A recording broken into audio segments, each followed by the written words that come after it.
এত মেয়ে দেখলাম, কিন্তু একটা মেয়েও পছন্দ হলো না বিয়ের জন্য। কি যে করি। আমি বুঝি না তুই অন্ধ নাকি তোর চোখের সমস্যা। এত সুন্দর সুন্দর সব মেয়ে দেখালাম তোকে, তবু একজনকে পছন্দ হলো না তোর। কোথায় সুন্দর? একটা মেয়েও সুন্দর না। কিসব মেয়ে দেখিয়েছিস আমায়? একবার তাকালে আর দুবার তাকে দেখতে মন চায় না। আমার তো সবগুলো মেয়েকে অনেক ভালো লেগেছে, পারলে সবাইকে বিয়ে করে নিতাম। তোর যে কেমন মেয়ে পছন্দ তুই ভালো জানিস। আমি আর পারবো না তোর জন্য মেয়ে খুঁজতে। তুই নিজেই নিজের পছন্দ মতো কাউকে খুঁজে নে। হ্যাঁ হ্যাঁ, যা, আমি নিজে নিজের জন্য মেয়ে খুঁজে নিব। তোদের যা পছন্দ আর কষ্ট করে দেখতে হবে না। খোদার পেটটা কেমন শব্দ করছে, কতই না খেয়ে ঘুমোবো, আর অনেক হয়েছে। মাছের গন্ধ পাচ্ছি মনে হয়। ওই যে দুটো ছেলের মধ্যে একটার হাতে মাছ দেখা যাচ্ছে, আজ ওই মাছ খেয়ে পেট ভরবো। মুকুল আর সবুজ কথা বলতে বলতে শাকচুন্নির গাছের নিচ দিয়ে এগোচ্ছিল। তখনই শাকচুন্নি গাছ থেকে এক লাফ দিয়ে তাদের সামনে এসে দাঁড়ালো। তোর হাতের ওই মাছটা আমাকে দিয়ে বলছি, নয়তো তোর মাথা খাবো ওই মাছের বদলে। ওরে বাবা, দিনে দুপুরে শাকচুনি কোথা থেকে আসলো? চল তাড়াতাড়ি পালাই। তুই যা, আমি আসছি একটু পর। তোর মাথা খারাপ হয়েছে? সামনে আস্ত একটা শাকচুনি ঠাই দাঁড়িয়ে আছে, আর তুই কিনা বলছিস পরে আসবি। তোর যা মন চাই তাই কর। জীবনের প্রতি যে তোর মায়া চলে গেছে তা হারে হারে টের পাচ্ছি আমি গেলাম। তোর তো ভালোই সাহস, আমাকে দেখেও মাছ ফেলে দৌড়ে না পালিয়ে উল্টো দাঁড়িয়ে আছিস। তোমাকে দেখে পালানোর কি আছে? তুমি মাছ চেয়েছো যেহেতু আমি তোমাকে আবার মাছটা দিয়ে দিলেই তো তুমি আর আমার কোনো ক্ষতি করবে না। করতেও তো পারি। তুই নিশ্চিত কিভাবে হলি যে আমি তোর কোনো ক্ষতি করব না? আমার ক্ষতি করতে চাইলে তো তুমি আগেই ক্ষতি করে আমার থেকে মাছটা ছিনিয়ে নিতে পারতে। আমার বন্ধুকে আর আমাকে এখান থেকে পালানোর সুযোগই দিতে না। তাই আমারও বিশ্বাস আছে তুমি আমার কোনো ক্ষতি করবে না। বাহ, ভালো কথাই বলেছিস, কিন্তু আমি দেখতে যে ভয়ানক। আমার চেহারা দেখে তো অনেকে মূর্ছা যায়। তোর কি একটু ভয় লাগছে না আমাকে দেখে? তোমার চেহারা দেখে মূর্ছা যাওয়ার কি আছে বুঝলাম না। আর তোমাকে দেখে ভয় কেন লাগবে আমার? উল্টো তো তোমাকে দেখে তো ভালো লাগছে যে মনে হচ্ছে সারাদিন তোমার দিকেই তাকিয়ে থাকি। মিথ্যা বলার জায়গা পাস না তাই না? আমাকে নাকি সুন্দর লাগে, ওসব চাপা মেরে লাভ নেই। তোর মাছ বাঁচাতে পারবি না আজ আমার হাত থেকে। বাঁচাতে চাইও না আমি। এই নাও তোমার মাছ। তুমি চাইলে আজ থেকে প্রতিদিন একটা করে মাছ আনবো আমি তোমার জন্য। কেন আনবি? তোর কি খেয়ে দেওয়ার কাজ নেই? তোমাকে দেখাই হবে আমার কাজ। মাছ দেওয়ার বাহানায় তবু তোমার সাথে প্রতিদিন দেখা হবে আমার। আমার মতো এমন কুৎসিত চেহারা শাকচুনির মাঝে দেখার কি পেলি তুই? তোর মাথা ঠিক আছে তো? পাগল না তো তুই? কে বলেছে তুমি কুৎসিত? আমি আজ পর্যন্ত তোমার মতো সুন্দর মেয়ে শুধু এই গ্রামে কেন, আশেপাশে 10 গ্রামেও দেখিনি। বুঝেছি, চোখে সমস্যা আছে তোর। যাই হোক, আমি আমার মাছ পেয়ে গেছি। এখন তোকে দিয়ে কোনো কাজ নেই আমার। যা, সর আমার চোখের সামনে থেকে। মুকুল প্রতিদিনই শাকচুনির জন্য মাছ নিয়ে যেত তার গাছের নিচে। শাকচুনিও খুশি মনে প্রতিদিন তার মাছ নিত। তুই তো প্রতিদিন আমাকে বসিয়ে বসিয়ে মাছ খাওয়াতে খাওয়াতে মোটা বানিয়ে ফেলছিস দেখছি। কি লাভ হচ্ছে তোর এসব করে? ও তুমি বুঝবে না। এই নাও তোমার আজকের মাছ। দে দে, মাছের সাথে এটা কি আবার ফুল কেন? আসলে প্রথম দেখাতে আমি তোমাকে ভালোবেসে ফেলেছি। সবার কাছে শুনেছি শাকচুনি দেখতে অনেক কুৎসিত হয়, তারা মানুষের সাথে জঘন্য আচরণ করে। কিন্তু তোমাকে দেখার পর আর তোমার সাথে একদিন মেশার পর আমার সে ভুল ধারণা ভেঙেছে। আমি তোমাকে বিয়ে করতে চাই। এসব কি বলছিস তুই? আগে তো আমি তোকে পাগল ভাবতাম, কিন্তু একদিনে তো তুই দেখছি পুরো পাগল হয়ে গেছিস। উলটপালট বলা শুরু করেছিস। লাগবে না তোর মাছ আর আমার। এই ধর, নিয়ে যা তোর মাছ। শাকচুনির সাথে মজা নিতে আসে মানুষজন। কিন্তু আমি তো মজা করছিলাম না। আমি সত্যি তোমাকে বিয়ে করতে চাই। যতদিন না পর্যন্ত তুমি আমার ভালোবাসা মেনে নিচ্ছ ততদিন পর্যন্ত আমি তোমার পিছু ছাড়ছি না।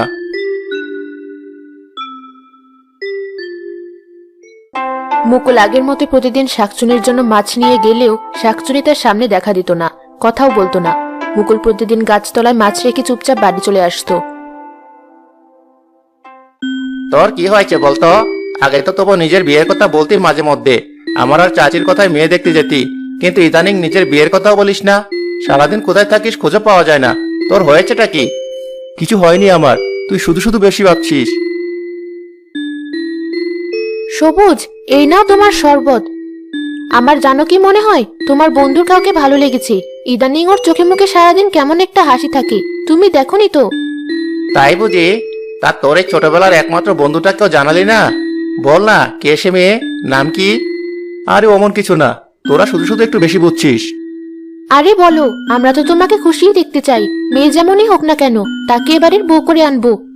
না ভাবি, তা আর করতে হবে না। ওরা আমাকে পছন্দ না। আমার শরীরটা ভালো লাগছে না, আমি একটু বিশ্রাম নিব। সবুজ, তুই আজকের মতো বাড়ি যা। মুকুলের ভাবি মুকুলের কপালে হাত দিয়ে দেখলো তার কপাল গরম আর গায়ে জ্বর। সে তার শাশুড়িকে ডেকে আনতে গেল। কি হয়েছে তোর? জ্বরে তো তোর শরীরটা পুড়ে যাচ্ছে। কিছু হয়নি আমার মা। ভাবি, তুমিও সামান্য একটু জন্য মাকে ডেকে এনেছো? আমার এখন একটু বাইরে যেতে হবে। কোথাও যেতে হবে না তোর, এখন শুধু শুয়ে বিশ্রাম নিবি তুই। আমি ডাক্তার ডেকে পাঠাচ্ছি। কিন্তু মা। কোনো কিন্তু না মুকুল, তুমি মায়ের কথা শোনো। এ কয়দিন বাইরে যাওয়া বন্ধ তোমার, যতদিন না পর্যন্ত তুমি পুরোপুরি সুস্থ হচ্ছ। ঠিক আছে ভাবি। কি ব্যাপার, ছেলেটা আজ আসলো না যে? মাছও রেখে যায়নি, মনে হয় পাগলামি কমেছে, আর আসবে না। যাক, ভালোই হলো, চিন্তামুক্ত হলাম আমি। এভাবে 2-4 দিন পার হয়ে যাওয়ার পর শাকচুনি মুকুলকে নিয়ে চিন্তায় পড়ে গেল। মুকুল সুস্থ হওয়ার পর শাকচুনির জন্য আবার মাছ নিয়ে যাচ্ছিল। শাকচুনি মুকুলকে দেখে তাড়াতাড়ি নিচে নেমে এলো। তুই এসেছিস তাহলে? ঠিক আছিস তো তুই? কতদিন পর তোমাকে এত কাছ থেকে দেখলাম। এই কয়দিন মাছ পাওনি বলে মনে হয় খুব চিন্তায় পড়ে গিয়েছিলে। আমি আসলে অসুস্থ ছিলাম, তাই তোমার জন্য মাছ আনতে পারিনি। আজ থেকে আবার তোমার জন্য প্রতিদিন মাছ নিয়ে আসবো। রাখো সব মাছের আলাপ। আমি মাছের জন্য চিন্তা করছিলাম না, তোর জন্য চিন্তা করছিলাম। আমার জন্য? কিন্তু কেন? সামান্য একটা মানুষ আমি। একদিন তো আমাকে পাগল ভেবে একটু দেখাও দিতে না তুমি, এখন আবার আমার জন্য চিন্তাও শুরু করেছো? ব্যাপার কি? তোর সাথে সাথে মনে হয় আমিও পাগল হওয়া শুরু করেছি। এতদিন আমার সাথেই ছিলি, তাই তোর মূল্য বুঝতে পারিনি, কিন্তু তুই এ কয়দিন না আসার পর বুঝলাম আমারও তোকে ভালো লাগে। সত্যি বলছো? এ তো বড়ই খুশির সংবাদ। চলো আমরা দুজন বিয়ে করে ফেলি। কি বলিস তুই? এটাও কি কখনো সম্ভব? শাকচুনি আর মানুষের মাঝে বিয়ে, সবাই কি বলবে? আমি তো জানি শাকচুন্নিরা মানুষের রূপ ধরতে পারে। তুমিও না হয় তাই করো বিয়ের সময়। কিন্তু অন্য শাকচুন্নিরা কি বলবে? শাকচুন্নির পর মানুষ হয় কিভাবে? যার যা মন চায় বলুক। আর বিয়ের পর তো তুমি আমার সাথে আমার বাড়িতে থাকবে। বাকি শাকচুন্নিরা কি বললো তাতে তোমার কি আসে যায়? তাই তো, কিন্তু তুই আমাকে বিয়ের পরও এখনকার মতো প্রতিদিন মাছ খেতে দিবি? তা তো অবশ্যই দেবো। কাঁচা মাছ আর এখন কষ্ট করে খেতে হবে না তোমায়। রান্না করে মাছ খাবে তুমি প্রতিদিন। সত্যি? তোর মা যদি আমাদের মেনে না নেয়? নেবে। মা আমাকে অনেক ভালোবাসে, তোমাকে ঠিকই মেনে নিবে। তুমি তাহলে এবার তোমার মানুষের রূপ ধরো। আমরা বিয়ের কাজটা সেরে নিই। মুকুল আর শাকচুনি বিয়ের পর্ব শেষ করে তাদের বাড়ি ফিরে গেল। মুকুলের মা আর ভাবি মুকুল আর মুকুলের নতুন বউকে দেখে খুব অবাক হলো। এই মেয়েটা কি মুকুল? তোরা দুইজন এমন জামা কাপড় পরে আছিস কেন? ও এবারে নতুন বউ। কিন্তু মুকুল, হঠাৎ করে এসব কিভাবে? কি আমাদেরকে জানালে কি আমরা মানা করতাম? ওর মা বাবা অনেক আগেই মারা গিয়েছে, আর ওর পরিবারের বাকি সদস্যরা ওকে সহ্য করতে পারছিল না বিদায় ওকে তাড়াহুড়া করে বিয়ে করে এনেছি আমি। তুই পারিসও বটে। এই মেয়েটাই কি সেই মেয়েটা যার কথা তুমি বলেছিলে? হ্যাঁ ভাবি, তুমি ঠিকই ধরেছ। এতদিন ও শুধু মানা করে যাচ্ছিল, আজ হ্যাঁ বলার পর আমি আর এই সুযোগ হাতছাড়া করলাম না, একদিনে বিয়ে করে ফেললাম। খুব ভালো করেছো। আমিও নতুন একজন সঙ্গী পেলাম। এসো, ঘরে এসো। মা, আপনি রাগ করে থাকবেন না, নতুন বউ এসেছে, তার উপর আবার সে অনাথ, তাকে আপ্যায়ন করা আমাদের দায়িত্ব। ঠিক বলেছো বৌমা, আমার এই নতুন বউটা যদি তোমার মতো কিছুটা হয় তাহলে আর আমার কিছু চাই না। হবে মা, আমরা ওকে ভাবেই গড়ে তুলবো। এসো শিলা, তোমার নতুন ঘরে এসো। নতুন ঘর দেখে শাকচুনি খুশিতে এ ঘর থেকে ও ঘরে বেড়াতে শুরু করে দিল। এত বড় বাড়িতে থাকিস তুই? আমাকে আগে বলিসনি তো। শিলা, মা আর ভাবি আছে আমার সাথে এখনো। আমাকে ক্ষমা করবেন আপনারা, আসলে আমি অনেক অভাবে বড় হয়েছি, তাই এত বড় বাড়ির দিকে নিজের আনন্দ ধরে রাখতে পারিনি। না ঠিক আছে, আমরা বুঝতে পেরেছি। তুমি মুকুলের ঘরে যাও। হ্যাঁ শিলা, চলো আমার সাথে। এটা তোর ঘর? বাহ, আমার গাছের তুলনায় তো তোর ঘর অনেক সুন্দর। তা তো অবশ্যই, কিন্তু আজ থেকে এটা শুধু আমার ঘর না, আমাদের দুজনের ঘর। সত্যি বলছিস? তোর ঘরে কত জিনিস, কত নরম একটা বিছানা। এখানে থাকতে তো অনেক ভালো লাগবে আমার। তোমার ভালো লাগলে আমি খুশি।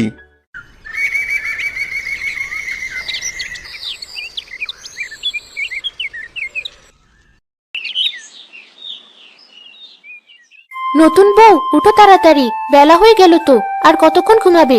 আমরা তো খিদেতে মরে যাচ্ছি। আমাদেরকে কিছু রেঁধে খাওয়াবে না তুমি? দেখেছো তুমি কেমন ছিলে আর নতুন বউ কেমন, ঘুম থেকে ওঠার নামই নেই, আর আমাদেরকে রেঁধে খাওয়ানো তো দূরের কথা।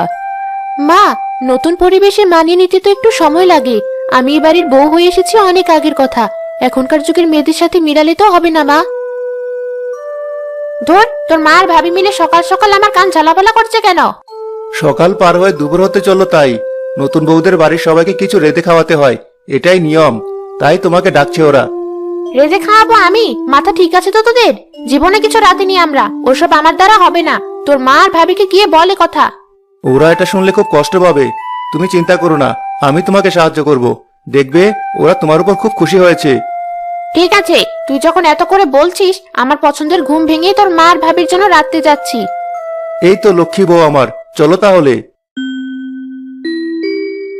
অবশেষে বের হলে তোমরা। রান্নার কথা মনে আছে তো? জি ভাবি, শিলাই বাড়িতে নতুন এসেছে, কোথায় কি রাখা আছে তা ভালোভাবে জানে না, তাই আমি ওর সাথে সাথে ওকে সাহায্য করতে চাই। ঠিক আছে, করো সাহায্য, আমাদের সমস্যা নেই। আমি আর মা মিলে খাবারের অপেক্ষা করব। মুকুল আর শাকচুন্নি মিলে রান্নাঘরে গেল। মুকুল শাকচুন্নিকে সাহায্য করতে লাগলো। ওটা কি ডিম নাকি? ডিম খেতে মজার হয়, পায়েসেও একটা ডিম ভেঙে দেবো নাকি? খেতে অনেক ভালো লাগবে। না না, কি বলছো এসব? পায়েসে কেন ডিম দিবে তুমি? আচ্ছা, একটা ডিম আমি তাহলে এমনি খাই, লোক সামলাতে পারছি না। আচ্ছা দাঁড়াও, দেখে আসি আশেপাশে মা অথবা ভাবি কেউ আছে কিনা।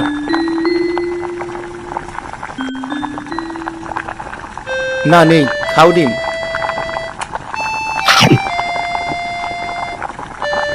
কতদিন পর মুরগির ডিম খেলাম, মনটা ভরে গেল। এখন আর ডিম খেতে হবে না, পরে খেও। মা আর ভাবি অপেক্ষা করছে পায়েস খাওয়ার জন্য। ও, ভুলে গিয়েছিলাম। চল চল। মুকুল আর শাকচুনি তাদের দুজনকে পায়েস খাওয়ানোর পর তারা দুজন খুব খুশি হলো।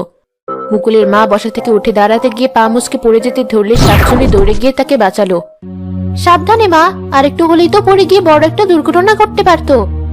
বৌমা, তুমি এত দূর থেকে দৌড়ে এসে আমাকে কিভাবে ধরলে? আমি অনেক ছোট থেকেই খুব ভালো দৌড়াতে পারি, এজন্যই। তোমাকে অনেক ধন্যবাদ শিলা, তুমি না থাকলে যে মহারাজ কি হতো। মা, তুমি ঘরে গিয়ে বিশ্রাম নাও। ঠিক আছে বাবা, আমি যাই। মুকুল আর শাকচুন্নির সংসার ভালোই চলছিল। কিছুদিন পর মুকুলদের জমিতে অনেক ফসল হলো। বৃষ্টির পানি থেকে ফসল বাঁচানোর জন্য ফসল ঘরে তোলার মতো যথেষ্ট লোক পেল না তারা। এখন কি হবে? এতগুলো ফসল কি সব বাইরে পড়ে পড়ে নষ্ট হবে? আমি থাকতে আপনাদের এত চিন্তা কিসের মা? আমি সব ফসল ঘরে তোলার ব্যবস্থা করছি। কিন্তু তুমি এত ভারী ভারী বস্তা কিভাবে তুলবে মেয়ে মানুষ হয়ে, যেখানে মুকুলই পারছে না ছেলে হয়েও? আমি পারবো, আপনি শুধু দেখুন কিভাবে কি করি। শাকচুন্নি একের পর এক বস্তা নিয়ে দৌড়ে সবগুলো ঘরে তুলতে থাকলো। চোখের পলকে সবগুলো বস্তা ঘরে তোলা হয়ে গেল। ছোট বৌমা, তোমার এত শক্তি! তুমি আমাদেরকে অনেক বড় ক্ষতির হাত থেকে বাঁচালে আজ। তোমাকে যে কি বলে ধন্যবাদ দেব। নিজের বাড়ির কাজে সাহায্য করার জন্য কিসের ধন্যবাদ মা? আপনি শুধু আমাকে অনেক ভালোবাসা দিবেন, তাই আমি খুশি। ঠিক আছে মা, দেব। অনেক পরিশ্রম করেছো আজ তুমি। চলো, আজ তোমাকে নিজ হাতে নকশি পিঠা বানিয়ে খাওয়াবো আমি। কিন্তু মা, আপনি তো শুধু আমার জন্য বানানো ওই পিঠা। হ্যাঁ, আজ না হয় ছোট বউয়ের জন্য বানালাম, সবসময় যে তোমার জন্য বানাতে হবে এমন কোনো কথা নেই তো আর। চলো ছোট বৌমা আমার সাথে। মুকুলের মা তার বড় বউকে রেখে তার ছোট শাকচুনি বউকে বেশি গুরুত্ব দেওয়া শুরু করলো। এটা দেখে বড় বউ হিংসা করতে শুরু করলো। স্বামী সন্তানহীন এ বাড়িতে এতদিন পড়েছিলাম, কারণ শাশুড়ি আর দেবরকে নিজের মা আর ছোট ভাইয়ের মতো দেখতাম। ছোট বউ আসার পর আমার সামান্য ওই শোকটুকুও কেড়ে নিয়েছে। ওকে যেভাবেই হোক জব্দ করতে হবে আমার। ভাবি, আমার চুলগুলো একটু আঁচড়ে দাও না। দিচ্ছি। আয়নায় দেখো তো ওইভাবে বেঁধে দেবো কিনা। না ভাবি, আয়না সরাও আমার সামনে থেকে, আয়না ভালো লাগে না আমার। অদ্ভুত, আয়নায় অন্য কারোর চেহারা দেখলাম মনে হলো। আবার আড়াল থেকে একটু আয়না ধরে দেখি তো। ও মা, এ তো দেখছি শাকচুন্নি। এজন্যই বৌমার এত প্রতিভা। শাকচুন্নি বউ সেজে এসেছে, দাঁড়াও দেখাচ্ছি। বড় বৌমা তান্ত্রিক ডেকে আনলো শাকচুন্নি তাড়ানোর জন্য। অনেক জাদুমন্ত্র করলেন তিনি। শাকচুন্নি বউয়ের শরীর থেকে চলে গিয়েছে, আর ঘরের সব আয়না ভেঙে ফেল, কারণ শাকচুন্নি তাকে আয়না দিয়েই ভর করেছে।